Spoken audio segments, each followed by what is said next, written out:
C'est parti, ça enregistre. Alors, je vais essayer de prendre vos questions dans l'ordre.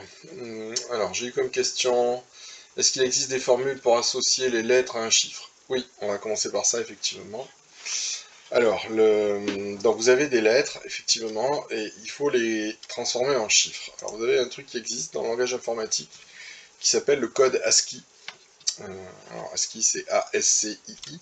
Et qui permet effectivement de transformer un alphabet, quel qu'il soit, avec des tas de caractères spéciaux, en chiffres, en code, pour que l'ordinateur puisse les manipuler, puisque vous savez qu'un ordinateur ne manipule que des nombres, et même il connaît que deux chiffres, le 0 et le 1. Donc dans Excel, effectivement, on a des fonctions qui nous permettent de transformer une lettre en nombre, c'est-à-dire de retrouver son code. Alors donc il y en a plusieurs. Alors il y a une qui fait ça dans un sens et une qui fait ça dans l'autre. Alors, normalement je m'en suis servi il n'y a pas longtemps, ça doit être, voilà, il y a la fonction car, et la fonction, ça doit être code, si je dis pas de bêtises, je pense pas, voilà, c'est code et car.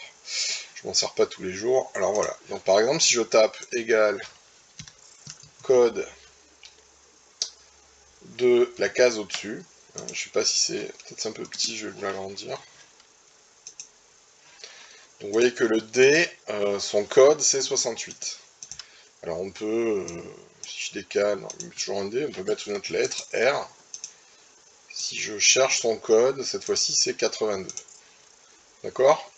Effectivement, entre D et R, il doit y avoir à peu près 14 lettres, donc ça correspond. Alors la question qui va se poser, c'est si je veux que le A démarre à 0, par exemple, comment je vais faire? Je vais repérer déjà le code du A. Donc, bon, c'est 65. Donc ça veut dire quoi? Ça veut dire que chacune de mes lettres, si je veux faire en sorte qu'elles soient numérotées de 0 à 26, pardon, de 0 à 25, il va falloir que je fasse un décalage. Donc je vais soustraire 65. Donc au lieu de taper code, je vais taper code moins 65. Et je vais faire pareil pour... Alors pardon, c'est pas moins... Oui, c'est ça, c'est moins 65. C'est exact. Et donc là, voilà, vous avez le code calé à 0, si j'ai envie de dire, pour la lettre A, de toutes les lettres de l'alphabet. Alors celle que vous voulez. Voilà. Donc je décale ça. Hop. Donc F, c'est la lettre numéro 5, sachant que A est la lettre numéro 0. Donc là, je répète, on a utilisé la fonction code que vous voyez ici, on a un peu décalé, on a fait le code moins 65. Maintenant, la question qui se pose, c'est comment on fait dans l'autre sens.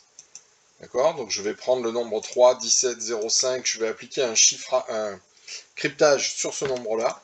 Dans le TP, il y a plusieurs façons de crypter, vous allez voir un peu comment on fait, on utilise les congruences.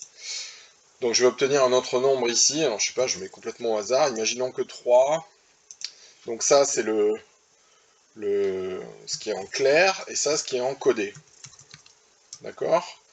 Donc 3 va devenir 15 encodé à l'aide d'un calcul mathématique. Et ce 15, quelle lettre il va donner? Donc on va faire la même opération que tout à l'heure, mais en sens inverse. Et cette fois-ci, c'est plus la fonction code, c'est la fonction caractère. Donc c'est le caractère de...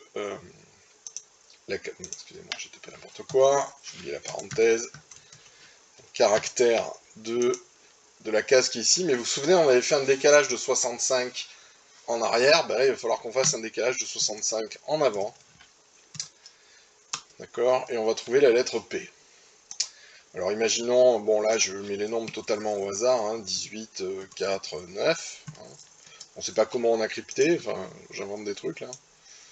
Mais voici les lettres cryptées. Donc je répète les formules, dans un sens, il faut faire code de la case moins 65. Et dans l'autre sens, il faut faire quart de la case, c'est-à-dire d'un nombre en fait, plus 65. D'accord? Pour vérifier que ça marche, si je tape 0, normalement ça doit me donner la lettre A. Ça marche. Est-ce que vous avez pigé, monsieur Guigou? Je pense que ça va vous aider. Donc là, j'ai simplement expliqué comment on passait des lettres aux nombres dans un sens et des nombres aux lettres dans l'autre sens.